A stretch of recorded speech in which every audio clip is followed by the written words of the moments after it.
Speeding. Speeding. Speeding. 5, 4, 3, 2, 1. The world is changing faster than ever.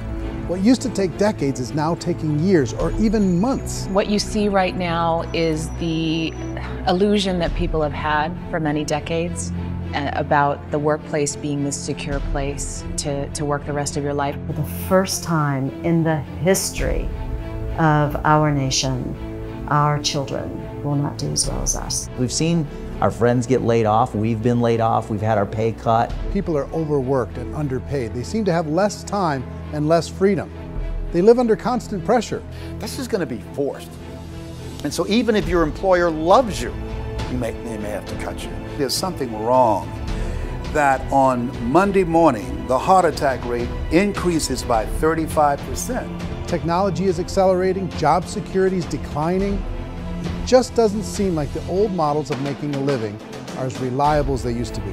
Every aspect of our lives, there's a better way out there, but we're still doing it the old way. We live in the greatest country on the planet, and there are a lot of people sitting around complaining and being cynical. Like everyone's whining about this old model, and I'm like, why don't you leave it? Look at all this over here. Look at all this opportunity. Since so much of our lives revolve around our work and the way we make our living, many people are thinking there just has to be a better way. The biggest challenge facing our world today is not making money, is what are we going to do with all the displaced, unemployed people? People are afraid that they're going to make the wrong decision. People are afraid of the unknown. People are afraid that maybe I don't have the skills. Hey, sports fans, industrial age is over. It's dead. It's dying. That's why going to school to get a job is an obsolete idea. A steady paycheck is an industrial age idea.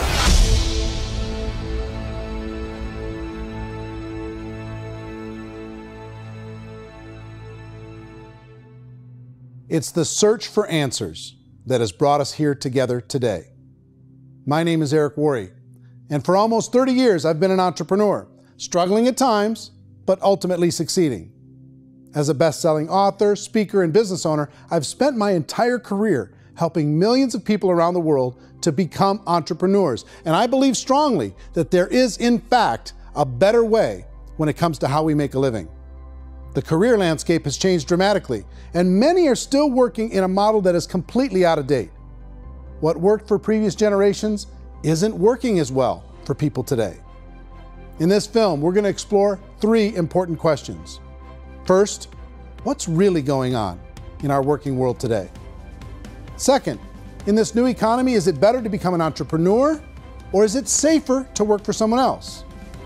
And third, if a person decides to become an entrepreneur and start their own business, how can they do it without taking on massive risk?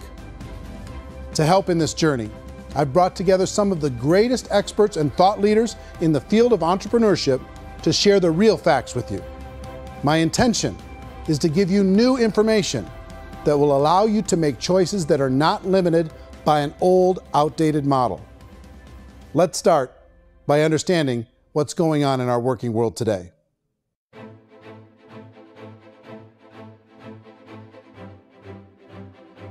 Let's look at unemployment. 30–40% of the people are honestly not working, but would be working. What our government does is if you haven't found a job in 6 months, we don't call you unemployed. We pretend you dropped out of the labor force. I've often said that unemployment, particularly structural unemployment, that's unemployment due to technological changes, is the first sign of economic growth. Think of it, 10 people live on an island. They go out every day and fish. One day, new technology shows up. A missionary brings them a net. Now, using the net, one pilots the boat, one throws the net. 2 fishermen can do all the work 10 used to. That's a 500% increase in productivity, 2 doing the work of 10, in one day. You don't have to learn a lot to learn how to throw a net instead of throw a fishing line. The island's got a big problem, 80% unemployment. But the island still has all the wealth of the fish because the 2 people produce as much fish as 10 did. Now, of course, looking back in history, these changes used to take thousands of years. And during that time, we went into farming and transportation. Some of us became doctors and some teachers and lawyers, and we developed all these new professions and new manufacturing jobs. Today, these changes are occurring literally in one day when a new technological advance occurs, and we don't have the social structures to deal with it or to retrain the unemployed people. So one of the things that I think is interesting as I travel across the country and really travel around the world is the way that we work and the way we get paid for work is changing pretty dramatically. On a global basis, everything is being turned upside down because of the rapidly advancing technologies. They are eliminating many jobs, and we have been left with many people not prepared for the jobs that exist. A lot of demand in public companies was to squeeze out all the fat and to get just as much margin as we possibly could, and fat equals humans. So this idea of job security in information age is so obsolete, but it's still taught inside our school system, and that's where the problem starts. There's no financial education in the school system, and people are still trained to be employees to work for that paycheck. This is a chart on the middle class. What's happening in the middle class, those that went to school, their incomes have been coming down for years. And parents still say to their kids, go to school, get a job. Now what happens to all those middle class people who are dropping off the ends of the chart? Well, they become what's called working poor. And this is what happens to working poor. But they say poverty is ending. Well, poverty may be ending, but working poverty is going up. And this is food stamp usage. So food stamp usage in America is going through the roof right now, because people cannot earn what they call a living wage. Most people have experienced financial pressures that I think are probably greater than they have been in the past. If you're not working for yourself, then it's going to be a pretty hard road for a lot of people. Today, if you're going to control your future, the 40-40 plan is gone, where you can graduate from college and get a job and work for 40 hours a week for 40 years.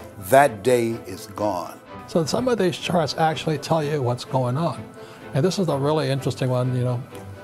People are going back to school because if I go back to school, I'll get a nice job. But this is what's happening to, it's called Sallie Mae, which is the student loan guys. Student loan is going through the roof. It's now over $1 trillion, and student loan debt is worse than credit card debt. So when people stopped using credit card, the government got people into student loan debt. And the problem with student loan debt is you can never be forgiven. See, with credit card debt, you can declare bankruptcy and then all's forgiven. But student loan debt, you can declare bankruptcy, you still owe it. It's the worst of all debt. But this is the next picture. Look at this chart here. This is what's happening to wages of college graduates. It's going down. So you go to college, you rack up all this debt, but you earn less money. Now, that's not that intelligent. Average person who's been working a lifetime in America today is ending their lifetime at 65 with about $41,000 in assets. They earned just enough to survive. I think in the United States we have something like 17 trillion in debt. That's just the federal government debt. We got another 2 in municipal and in other, let's call it almost 20 trillion government. We've got 40 trillion in private debt. That comes up to close to 60 trillion. When you then add something we never had before, what you were talking about, when we look at the unfunded portion of Social Security and primarily Medicare, Medicaid, that at the most conservative estimates from outside firms, Kleiner Perkins, 67 trillion and growing. That's more than all our other debt. There's less conservative estimates that say it's 84 trillion or higher. I added up conservatively $127 trillion in total debt. Debt is a financial drug. When you take it to excess, it's like taking a drug. Yeah, it makes you feel better, it enhances your performance, but at a huge cost, eventually it kills you. And so that's what happens. We keep doing more and more debt, and you get less and less results, just like a drug, until the debt gets so high that it crushes the whole system. That's where we're at, 8.2 times GDP. You know who I feel sorry for? I feel sorry for the person who dreads going to work, who is sick to their stomach on Monday morning, who hates their alarm clock, who gets a little glimmer of hope on a Wednesday because it's hump day and says, thank God it's Friday. And they live for those 2 days a week where they get to be themselves and they don't have to be around people they don't like, and they don't have to play the political game in the office, and they don't have to live this half life. The person that works 50 weeks a year just to be able to have the 2 weeks for vacation. And you know what happens to most of them nowadays? They don't have a vacation. They have a staycation. They have time off of work, but they don't get to go where they want to go because they're overextended. They've got all this debt. They got all this situation. They hate their alarm clock. They can't sleep until they're done. They have to spend most of their life in traffic.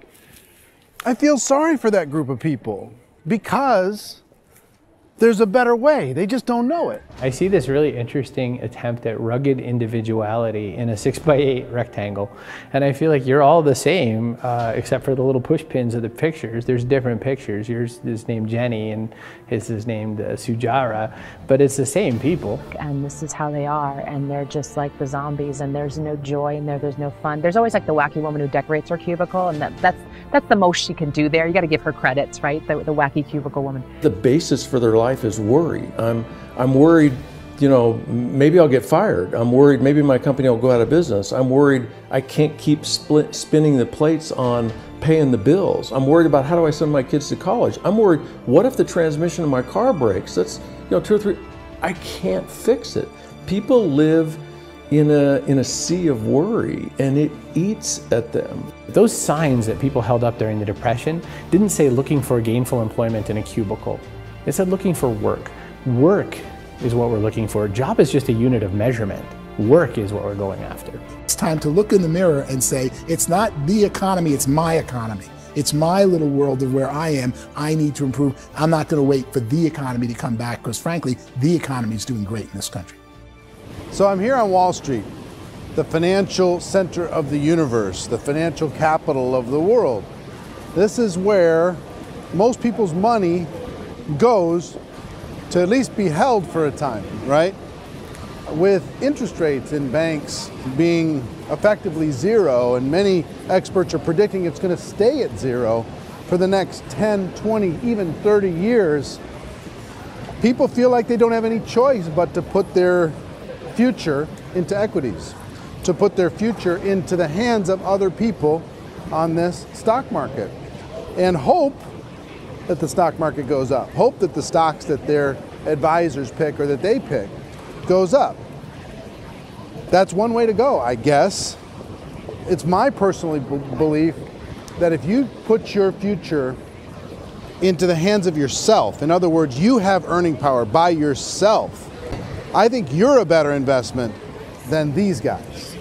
I think you controlling your future is a better option than handing over your retirement to these guys.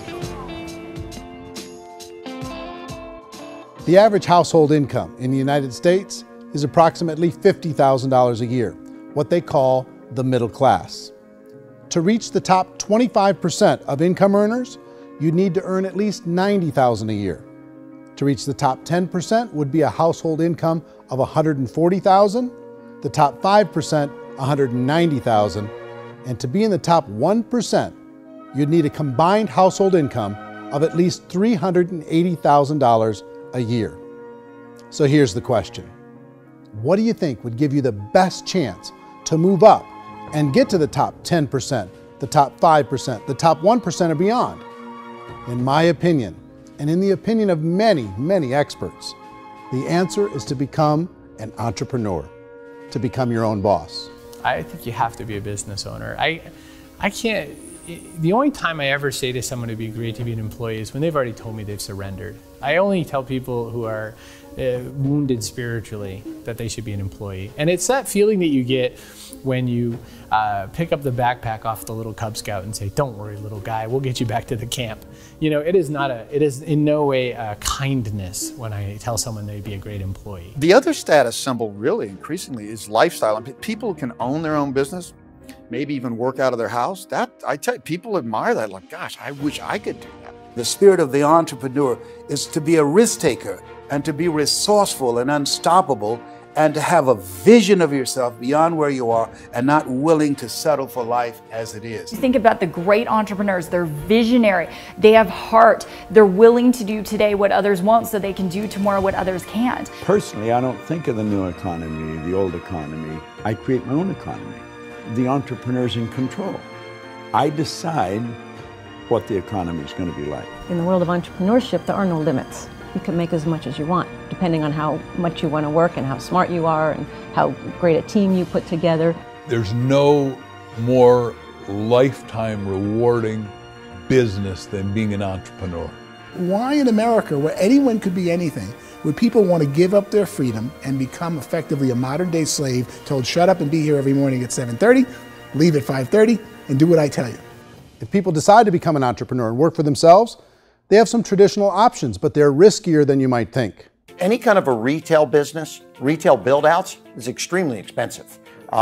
Even just these small little yogurt stores where they're putting little yogurt machines and you get all the different flavors, you're spending $200,000, $300,000, $400,000 to open a yogurt shop. I would love to buy a Dunkin' Donuts, but it's $500,000 or so to start. I don't quite have that just in case money. Risk you can lose it all, and most guys do 2 or 3 times, and even big guys like Branson, because I'm such a fan of his, half his companies don't work. If you make $1 million, your problems are going to go. If you make $1 billion, your problems are really going to go.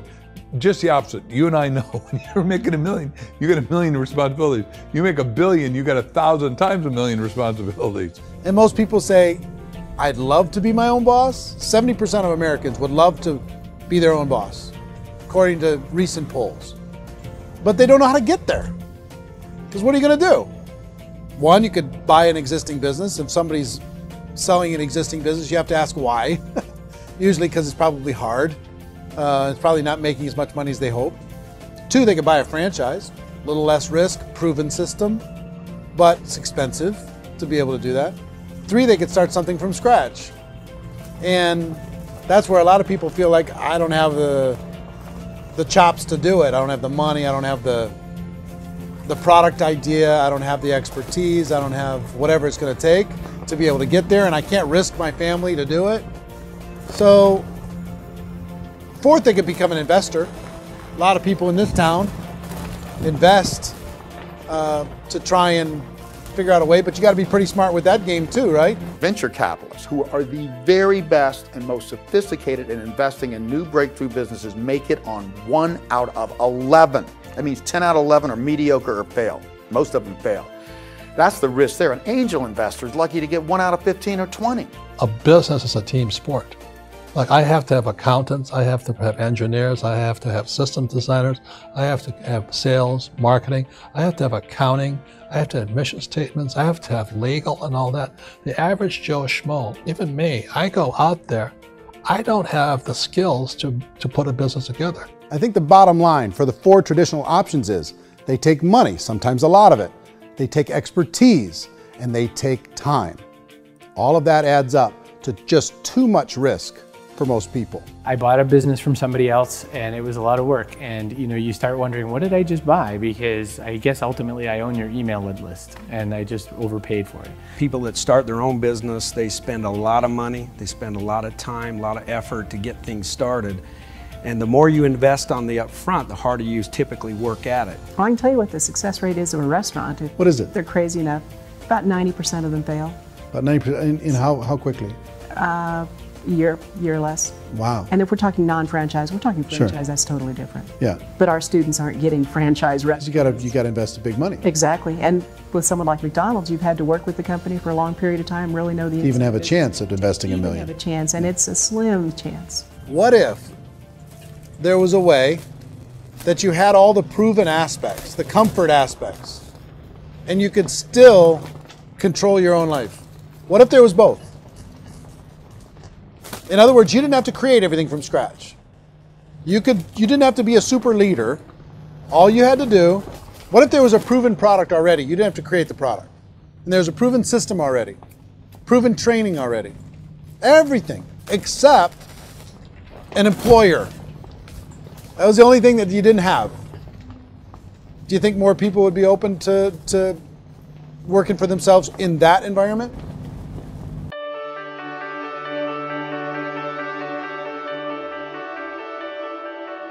In our search for a better way to make a living, we've come to the conclusion that becoming an entrepreneur is actually safer than being an employee. And through our look at the entrepreneurial options, one particular path kept coming up from expert after expert. And I think most people will find it surprising because it's certainly a non-traditional business model. That model is for people to start their own business and become an entrepreneur through the creation of a network marketing business. Some people call it direct selling because the product is being sold directly from the manufacturer to the end consumer, cutting out the middlemen. Other people call it multi-level marketing, or MLM, because there are multiple levels of commissions paid. The most common term today is network marketing, because network marketing best describes using a large group of independent distributors, independent entrepreneurs, to move a product or service more efficiently. So my friend here, Donald Trump, and I, we always write about the network marketing industry. And the reason we support the network marketing industry is because it really is a business school for entrepreneurs. Because most people come out of school looking for a paycheck. Oh, that's terrible. I went to network marketing like that. I think if it didn't exist, we should invent it. It is that good. I think direct selling is a great way to do business today. It's very easy to get into that industry, and you can be self-employed, be in effect an entrepreneur. When we see multi-billionaires adding network marketing companies to their portfolio of companies, that would be a clue. When we see people who are very famous authors and very famous business people endorsing the industry, that would be a clue. These network marketing companies aren't $50 million companies, they're billions and billions of dollars. They lead the stock market, they're major companies. When we're going to get it? You know, and you're going to school to work for a paycheck, but if you want to be rich, be an entrepreneur, and network marketing gives you the spirit to be an entrepreneur. A traditional company will spend up to 50% of their total revenue on marketing. Network marketing companies use a different approach. Instead of having all that extensive marketing expense, they utilize a network of independent distributors to do the marketing for them. Now, why do they do this? First, because word-of-mouth advertising is so much more effective today than traditional media advertising. Second, some products need to be explained or demonstrated, and an independent salesperson can do that more effectively than an ad campaign. Third, it's completely efficient. The company only pays for the marketing of their product if a sale happens and not before. Imagine if Amazon allowed you to become an independent distributor and paid out 40% of its revenue to that distributor group. All you had to do as a distributor was recommend a product, and if a person bought it on Amazon, Amazon would take care of all the logistics, and you'd get paid for bringing the customer. Now imagine you got paid for every purchase that customer made for the rest of their lives. Well, Amazon doesn't offer this option, but network marketing companies do. 85% of all buying decisions in our society are made as a result of word of mouth or reputation. We're recommending things to each other all the time. You know, who's your dentist? Who's your doctor? Who's your lawyer? What detergent, are you using? What legal system are you using? What product are you using? We're talking to each other about the things that we love anyway. When you go into a big box retailer, you're lucky if the clerk looks you in the eye, much less gives you any detailed or accurate information about what you're purchasing. So of course, this personal information, this education coming from a friend, a neighbor, a relative, or even a stranger, but one who has experience with the product is extraordinarily valuable. As a matter of fact, network marketing can educate consumers probably better than any other form of marketing. It certainly can do better than advertising, because advertising usually has a certain hype to it, and you can only get limited information. So, network marketing trumps advertising. If you were a typical sales company and you wanted to sell $1 million a month worth of product, you might go find 100 superstar salespeople. The quota would be $10,000 a month. So network marketing as a distribution system just flips the numbers. So we use 10,000 happy, raving fans of a particular product, and we don't concern ourselves so much with how much product each one of them individually sells. If they sell just $100 or $200 a month, and there's 10,000 of them, you're selling $1 million to $2 million a month worth of product. And that's the best way I can explain how network marketing works. This is the marketing arm of the company. There's not money being wasted on bricks and mortar. There's not money being wasted on inventory that's sitting stagnant somewhere. There's not of employees standing around that don't have customers. These are people that are going to connect with customers. These companies allow people to become independent distributors for extremely low cost and with no minimum time or sales quota. Essentially, they own their own business and can provide as much or as little sales as they choose. In other words, The distributor gets all the benefits of traditional business ownership without the risk. The advantage of network marketing is the ease of entry, the low risk, and the low startup cost, because almost everything else has very high risk. You can get in for a minimal investment. You're buying into a system that's already been proven, products or services that have been proven to work. The keys to network marketing is providing an opportunity for the masses to get involved, providing an opportunity for the average person who doesn't have the resources to start their own business. All of this so far is fairly straightforward, but network marketing offers another benefit. And it's this benefit that makes it so interesting for entrepreneurs.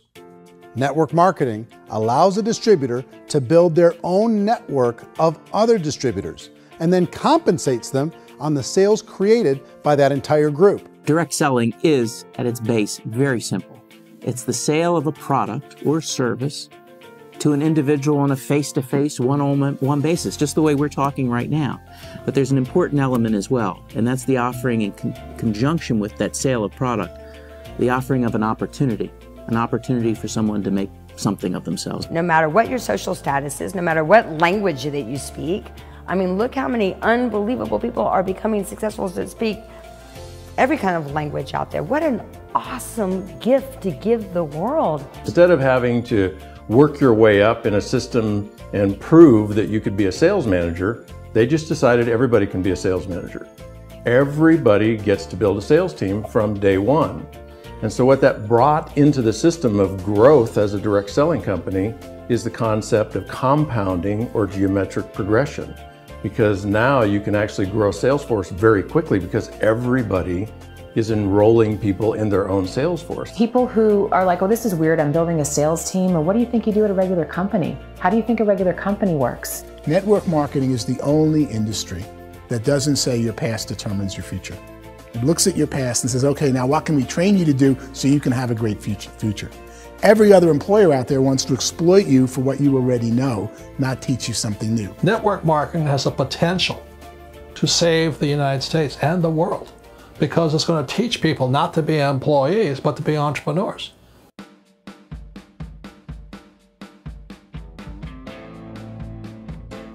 According to the Direct Selling Association, if you add up all the network marketing companies around the world, they combine to do over $178 billion a year in retail sales.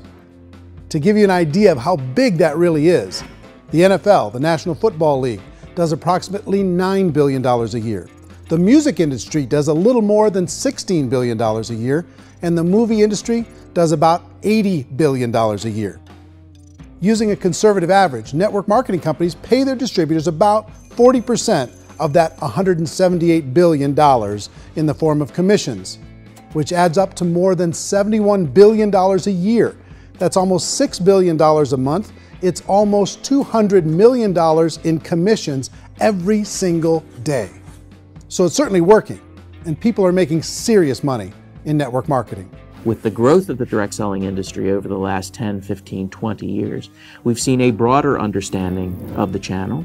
We have seen more and more people getting involved in the business, so our penetration in the marketplace has increased, and thus the understanding in the marketplace of who we are has increased. And we've seen non-direct selling companies look at the direct selling model and say, something's going on there. People are making money. Companies are being profitable, individuals are being motivated, product is being delivered to market. Maybe we should explore this. Some people think only the people at the top make money. Well, let's take a look at that as well. In the network marketing profession, there are roughly 500 people in the world who earn over $1 million a year. If you round that number up to $2 million a year, that adds up to about $1 billion a year. That takes the $71 billion paid out each year down to $70 billion. So where does the rest of the money go? The vast majority goes to part-time people making anywhere from a few $100s a month to many thousands of dollars a month. It goes to people who choose to make it a full-time career move and earning even more than that. Every day, people are using the money they earn through network marketing to pay off debt, have more fun, and improve the quality of their lives. Everyone I know in network marketing has been doing that since the 50s. They go to work when they want to go to work. They stop working when they want to take time with their children to have a leisurely breakfast and discuss issues and driving to school. They go back to work when they get home, wherever they're working out of. The biggest thing that I've seen is people that have become much happier in their life. MLM has probably made more millionaires of more people in more countries, and I've spoken to them in 67 countries than any other single form of business, starting from nothing. If they have a choice between working a job for the next 10 years or working a network marketing business for the next 10 years, the result of working the network marketing business will be better. A lot of people within the industry go on and make this a career and do extremely well at it. Network marketing has been nothing but good for everyone I know that's been involved with it because they did it seriously and they played full out and they've been very successful. It's been a constant barrage of success stories and people showing off stuff that they got as a result of it. How many people are involved? Approximately 16 million Americans and 96 million people around the world are currently participating in network marketing. And in a recent poll, 82% of those people report a good, very good, or excellent experience with network marketing. So people are happy.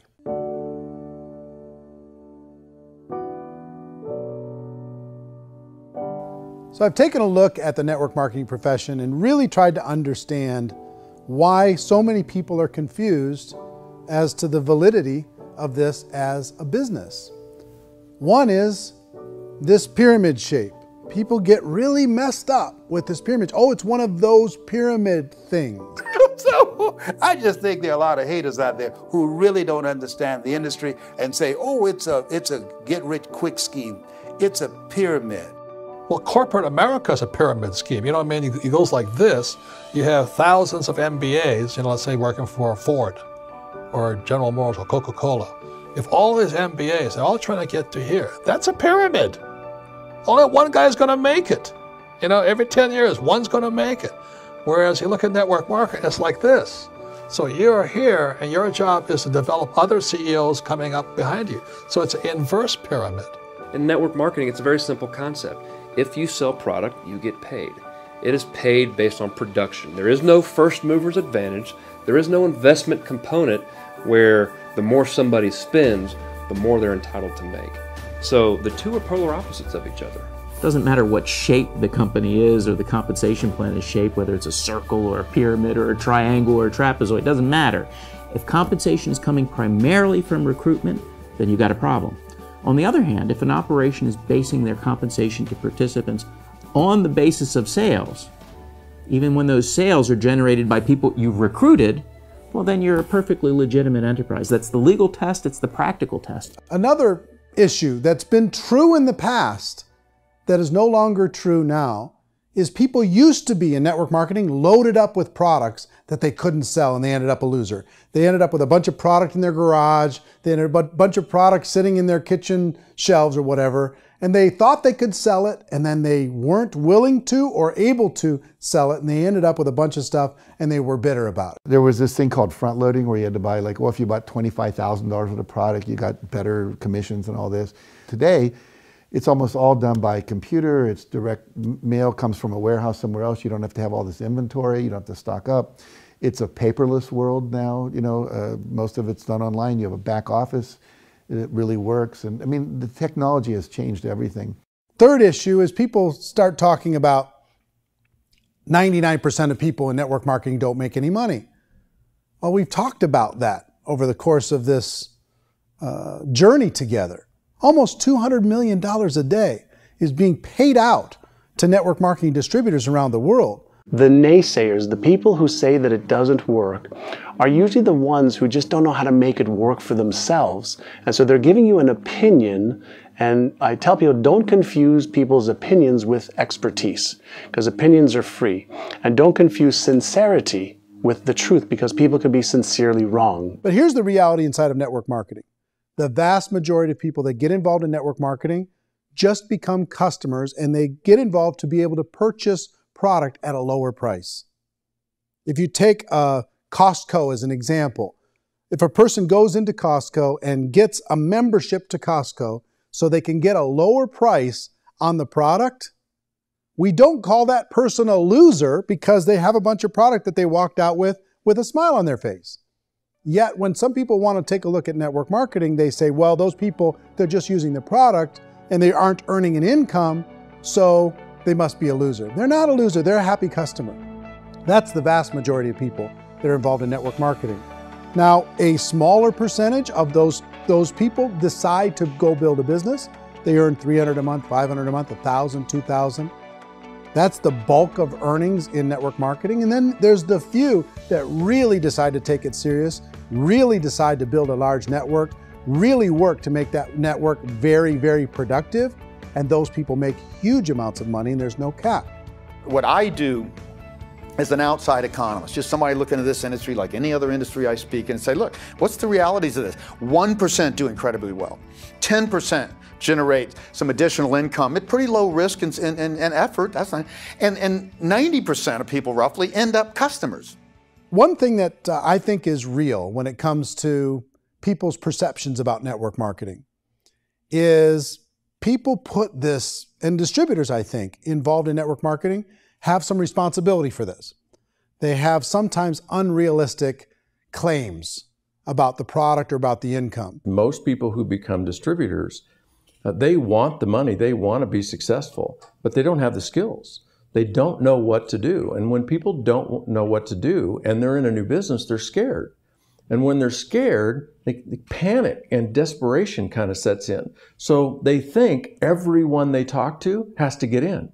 So if I talk to you and you say, well, no, I don't have time to do that, they're like, no, I need you. You have to do this or I won't be successful. So I start clawing on you. I start that desperation. So then I start making claims about the product, which are not appropriate, probably not even true. Or I start saying, oh, let me show you how you can make all this money and you don't have to do anything, Eric. And so you just totally misrepresent the opportunity, and you're clingy with people because you think you need everybody to be successful, and you don't. You know, one of the messages that I try to deliver most forcefully to companies as well as salespeople in direct selling is that you don't have to overpromise. The reality is in network marketing, there's a lot of hard work involved. There's a lot of effort. You're going to have to develop yourself. It's a business like anything else. It's going to take some time, but in my opinion, it's better.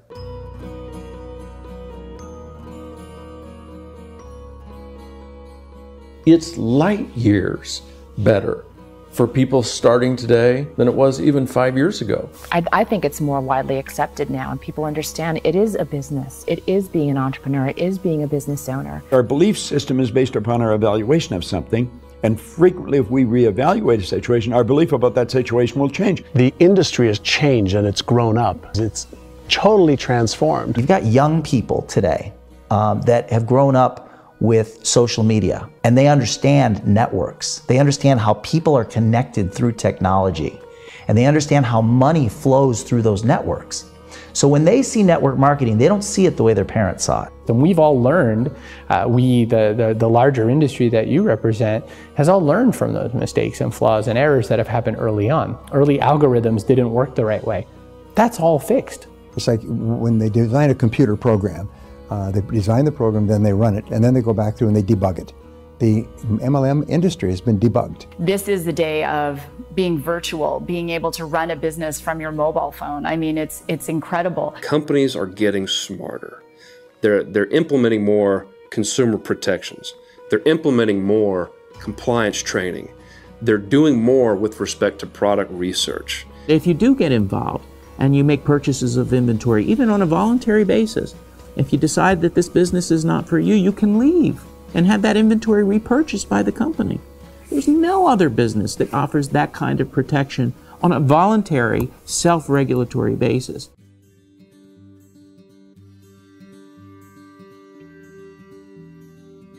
If you decide to look further into a network marketing business in order to generate more cash flow for your family, I would recommend reviewing the following 4 elements. First is the product or service. And on the product or service, I would ask 5 important questions. 1, do you like it? Is it something you would feel comfortable sharing with others? 2, is there a recognized need in the marketplace? It's hard to create a need if one isn't naturally there. 3rd, does the product meet that need? Does it solve a legitimate problem for consumers?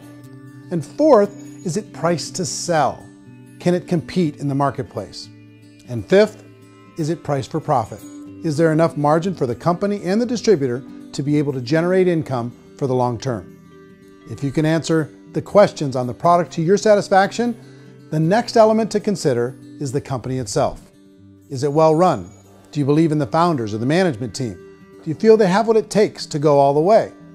See, it doesn't matter how good the product is if the management can't take care of the company. Good management can change with the times. They can handle adversity. They can make good decisions. Make sure you choose a company that can serve you for a long time. The third element to consider is the compensation plan. And with that, there are three important things to look at. First, a brand new person needs to be able to generate some money fairly quickly. It may be an obvious reason, but you can probably imagine the ripple effect of a distributor getting involved and having even a small victory fast. That can only help with the overall success of the organization. Second, a person should be able to develop a moderate part-time income in a reasonable period of time. As they develop their network and as their sales grow, they should be able to enjoy more benefits. And third, for the people who are really serious, for those who decide to really go pro in the network marketing profession, there should be the possibility to make a serious full-time income if they work hard and are committed to developing their skills. If you're comfortable with the product, the company, and the compensation plan, the last thing you should look at is the support that will be made available to you. Does the company have a website? Does it have a solid online reporting tool? Do they have comprehensive training available? Do they host events to help you build your business? If you decide to do this, what kind of a support system can you plug into? Choosing a network marketing company is a personal decision. But evaluating the four elements of product, company, compensation plan, and support is a great place to start. Is the company promising that you're going to get rich quick or that you can make a lot of money without a lot of effort? That's a red flag. Is there a product that you really believe in that you think can be sold? Or are you being told by salespeople or the person who's trying to recruit you or by the company itself that don't worry about the product, all you have to do is recruit other people into the business? Red flag, warning sign. If you're hearing that, take a second or even a third look. Get to know the customers, the products, the business, have some success, and see where the opportunities might take you to move up in the organization. You want to find out how concerned are they about my education, my training, and my development? Is there a space for me to grow? Most important question. Learn everything that you can about the product. Make sure it's something that you believe in, and learn everything you can about the industry and work that system. You have to be very passionate about whatever that company is doing. I would get involved. You can always test drive anything, you know, the product, the service, the community, and then lean into it a bit. If it feels good, then lean into it a lot. Behind me is the Lincoln Memorial. And this is a place where Martin Luther King Jr. had his famous "I Have a Dream" speech. And at that speech, he talked about his dream for equality for everyone around the world, and that's a noble dream. But I think more people need to remember what it was like when they were kids and the dream was still alive in them, before it got beaten out of them by reality, by this paycheck, by these responsibilities, and by having to live for this job to pay the bills. I think people need to remember that, go back to that. Once they know that there's a better way, I think their future is going to be much brighter. They can live a better life.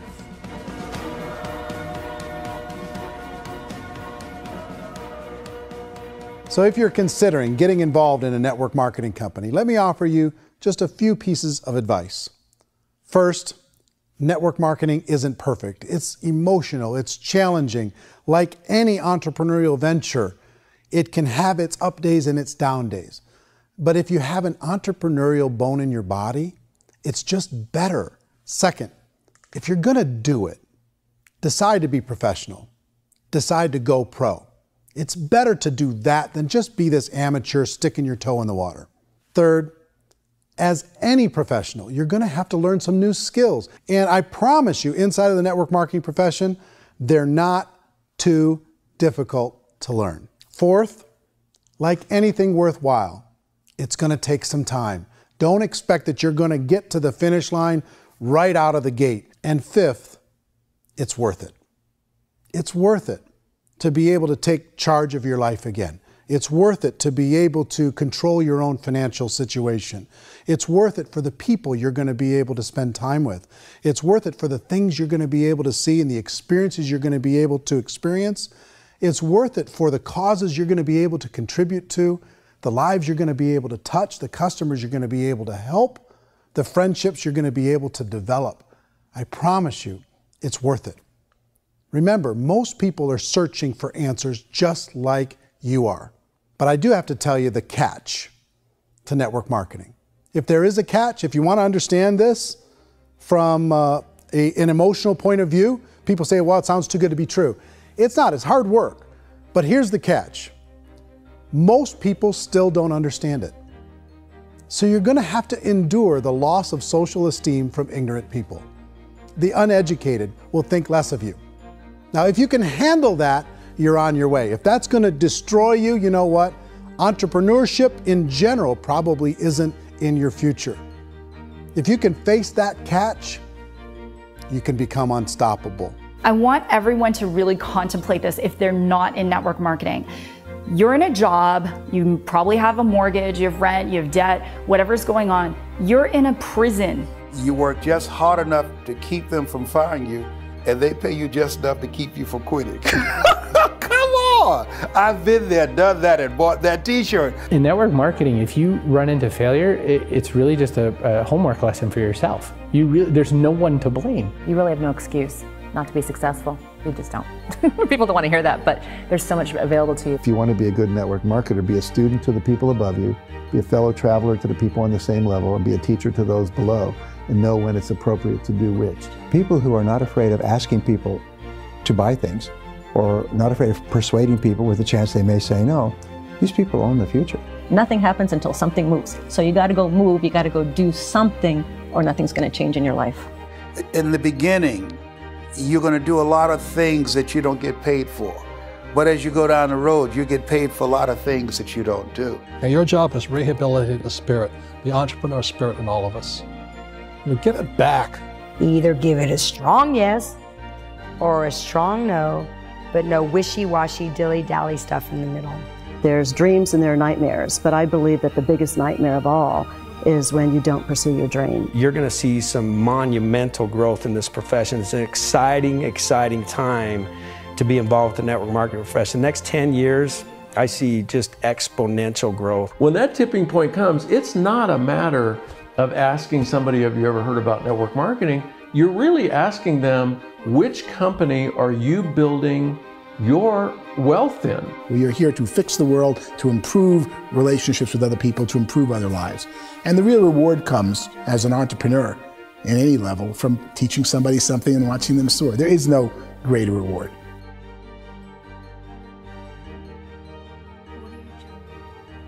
Life's too short to spend it living someone else's dream instead of your own. It's too short to spend it living at a fraction of your potential.